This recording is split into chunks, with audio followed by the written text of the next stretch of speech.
اعوذ باللہ من الشیطان الرجیم بسم اللہ الرحمن الرحیم اللہم صلی علی سیدنا مولانا محمد وعلی آلہ وصحبہ وبارک وسلم۔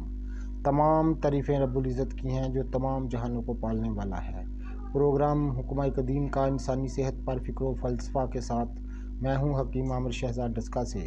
ناظرین کرام، میں آپ کی خدمت میں بہت ساری نباتات کی اقسام، ان کی صحیح شکل و صورت، صحیح ان کے نام، ان کے فائدے آپ کی خدمت میں لے کر حاضر ہوتا ہوں، اور ساتھ میں امراض کی وجوہات کہ امراض کیوں ہوتے ہیں۔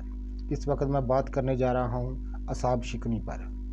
یہ اعصاب کی شکنی کیوں ہوتی ہے؟ ہر وقت جو پٹھوں کا ٹوٹنا، جس کو ہم پنجابی زبان میں کہتے ہیں، یہ کیوں ہوتا ہے؟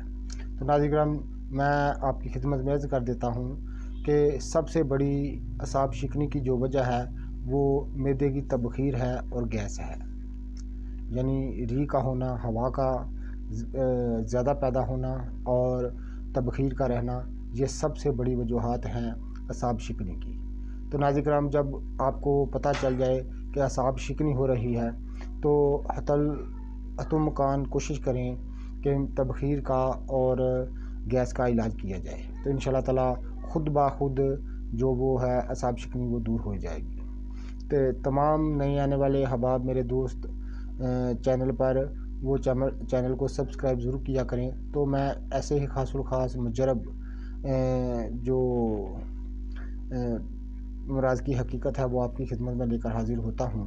تو ناظرین کرام، اعصاب شکنی کی سب سے بڑی وجہ معدے کا خراب رہنا ہے، اور معدے کی خراب حالت ہے، تبخیر کا رہنا ہے، اور معدے میں ہر وقت پیٹ میں ہوا کا رہنا ہے، گیس کا رہنا ہے۔ تو اس کی وجوہات کو دور کیا جائے تو اعصاب شکنی خود بخود دور ہو جاتی ہے۔